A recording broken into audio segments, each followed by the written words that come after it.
Hello दोस्तों, आपका स्वागत है आपके अपने YouTube चैनल पर जिसका नाम है फिल्मी बोल बच्चन। आज हम बात कर रहे हैं एक ऐसे जाने माने नाम के बारे में जिसने पुराने बॉलीवुड फिल्मों में अपने एक्टिंग, कॉमेडी और डांसिंग स्टाइल से सबको दीवाना बना दिया था। हमारे सबके चहेते भगवान दादा। दोस्तों, उनका पूरा नाम भगवान आभाजी पालव था। उनका जन्म एक मिल मजदूर के घर 1 अगस्त 1913 को महाराष्ट्र के अमरावती में हुआ। बचपन से ही उन्हें फिल्मों का आकर्षण था। दादा को पढ़ाई में दिलचस्पी नहीं थी, इसलिए उन्हें बार बार अपने पिता के गुस्से का सामना भी करना पड़ता था। लेकिन धुन के पक्के दादा ने तमाम प्रतिकूल परिस्थितियों के बावजूद हार नहीं मानी और हिंदी सिनेमा के रोमांटिक नायक की पारंपरिक छवि को नया आयाम दिया। दोस्तों, आपको पता है, दादा ने अपने शुरुआती दिनों में मजदूरी भी की, लेकिन उनका सपना था फिल्म में काम करना और यही सपना और दीवानगी उन्हें साइलेंट मूवी की तरफ ले गई। उन्होंने फिल्म मेकिंग भी सीखी और छोटे बजट की फिल्में भी बनाई। दादा ने 1931 में आई साइलेंट मूवी क्रिमिनल से डेब्यू किया था। शुरुआती दिनों में वो बहुत गरीब थे और चाल में रहते थे। 1975 से लेके 1989 के बीच सबसे ज़्यादा कांस्टेबल और हवलदार पांडु वे ही बने थे। जैसे 1975 में आई फरार मूवी, 1976 में आई शंकर शंभू, 1977 में आई खेल खिलाड़ी का और उसी साल चाचा भतीजा ये फिल्म भी आई। 1979 में आई शिक्षा, 1981 में साहस और कातिलों के कातिल, 1983 में आई दर्दे दिल, 1984 में फिर 3 फिल्में आई, बिंदिया चमकेगी, सनी और झूठा सच।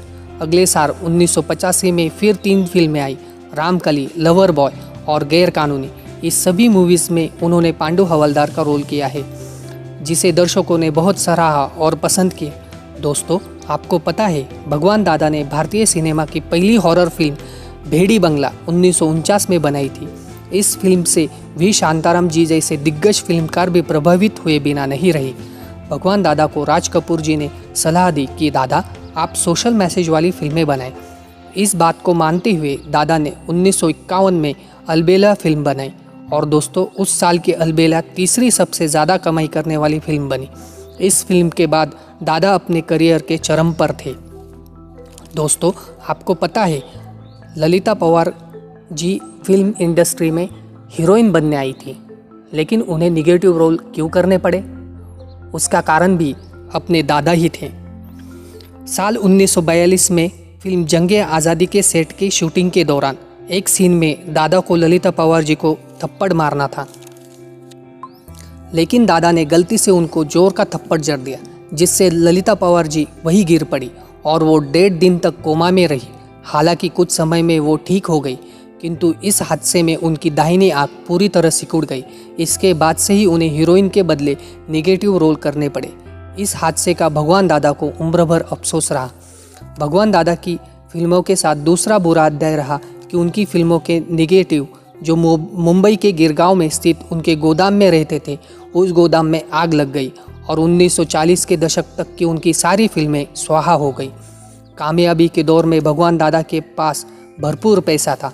दोस्तों, आपको जानकर आश्चर्य होगा, उस दौर में उनके पास 7 कारें थी। कहा जाता है कि वो हफ्ते के हर एक दिन अलग अलग कार से सेट पर पहुंचते थे। लेकिन कहते हैं ना, इंसान को अर्श से फर्श तक आने में देर नहीं लगती। दुर्भाग्य से भगवान दादा ने हंसते रहना मूवी बनाने के लिए अपने जीवन की सारी जमा पूंजी और पत्नी के गहने तक गिरवी रख दी, लेकिन ये फिल्म पूरी नहीं हो पाई। इस फिल्म के हीरो किशोर कुमार थे। अपने नखरों से किशोर कुमार जी ने फिल्म के निर्माण को बहुत नुकसान पहुंचाया और इसे बंद करना पड़ा, ऐसा फिल्मी जगत कहता है। एक समय ऐसा भी आया कि उनकी बनाई फिल्में फ्लॉप होने लगी। वो जुए और शराब में डूबते गए।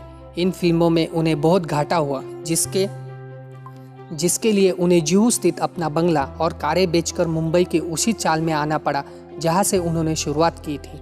भगवान दादा के आखिरी वक्त में कुछ ही लोग उनके करीब रह गए, जिनमें संगीतकार सी रामचंद्र, एक्टर ओम प्रकाश और गीतकार राजेंद्र कृष्ण थे, जो उनसे मिलने चौल में भी जाते थे।